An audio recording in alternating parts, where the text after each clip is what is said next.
Welcome back to Geek Shuffle and to another comic book corner. It is a dark and stormy night outside, and we have entered the spookiest month of the year. So it is fitting that we are talking about horror comics.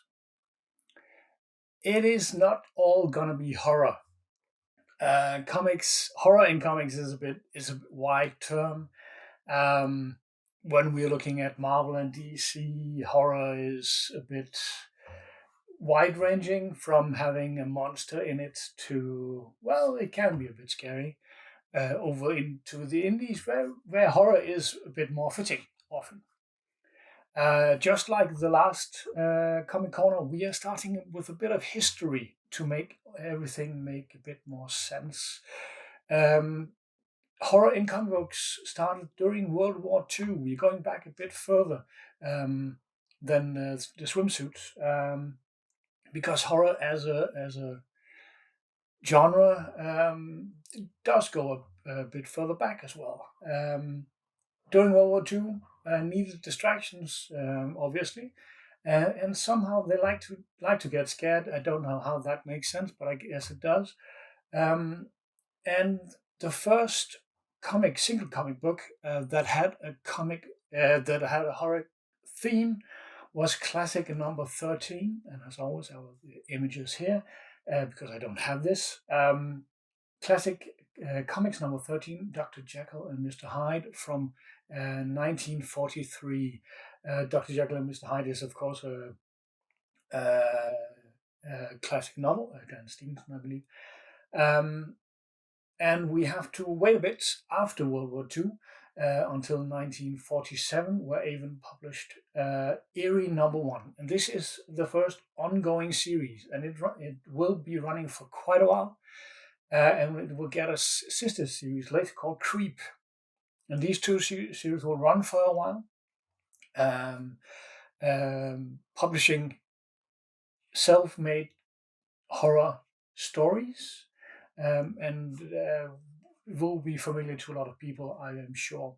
And another in 1948, Adventures into the Unknown will be added, so we will have a lot of ongoing series with horror themes in them, starting in the late 40s. Before that, Batman already had horror themes in it, but they weren't horror stories. He had visitors from monsters in them already in the 30s. In 39, he had this comic book with Dracula in it. No, Frankenstein in it, sorry. So we had horror monsters show up in comic books, and this will be a trend that shows up a lot. As we know today, that monsters are a part in regular comic books, in both DC and in Marvel. And this will be the first comic book I pull up here, Batman versus Predator. He does this a lot. He shows up in all sorts of stuff where he fights monsters, because everybody wants to know if Batman can beat. Who can Batman beat? So here he fights Predator, and Predator is a horror monster, classic horror monster. So that makes sense, I guess. And I bought this in some place, some shop somewhere. So I thought I wanted to show it. But yeah, already in the 30s, Batman was fighting monsters, but the ongoing series started in the 40s. We move up a bit to the 50s. And here we get a very famous comic book, Tales from the Crypt, which many people later know from the TV shows. And it adds into the huge boom in horror in general, in TV and movies. We get a lot of famous movie horror stuff, schlock, many will call it. It came from the desert. All that stuff comes in the 50s, but that also comes with a Tales from the comic book here. That also leads directly into the backlash that follows, because people get scared the parents get scared, as everybody now. Parents get scared from violence from in every generation. So we get a backlash, and that is in the form of the Comic Code that is established in 1954. Which says that we don't like all this violence and sexy stuff and such. So it is banned for a while, restricted, not banned, restricted. So we have to get family friendly, and it is for a while. So for at least 10 years, everything is family friendly. So we don't get a lot of horror new stuff until the in the 60s we get the Monsters and we get the Addams Family, which is very family friendly. It is horror-ish. A lot of people will know this because it has been revived a lot of times, and I think new stuff is on the way.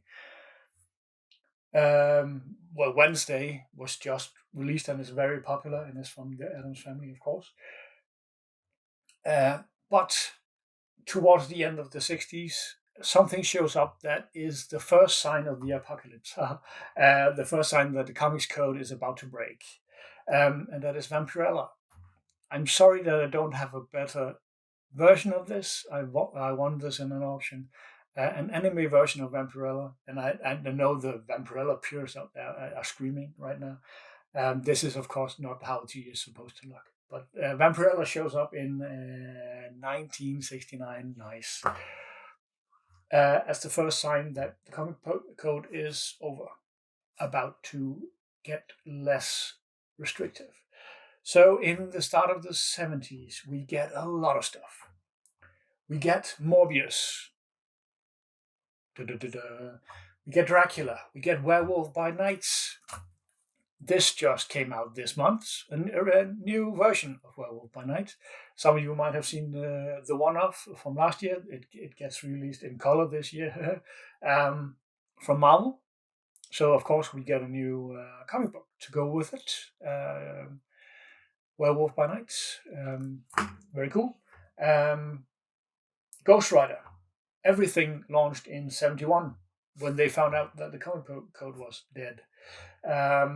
DC did it slightly different. They did launch Swamp Thing, which is the only surviving thing from that era, and they wrote a lot of ghost stories.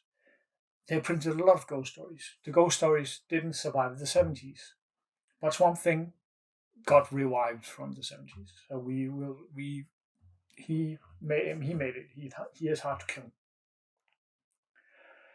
The same revival wave hit the independents as well. They took more inspiration from the Tales from the Crypt.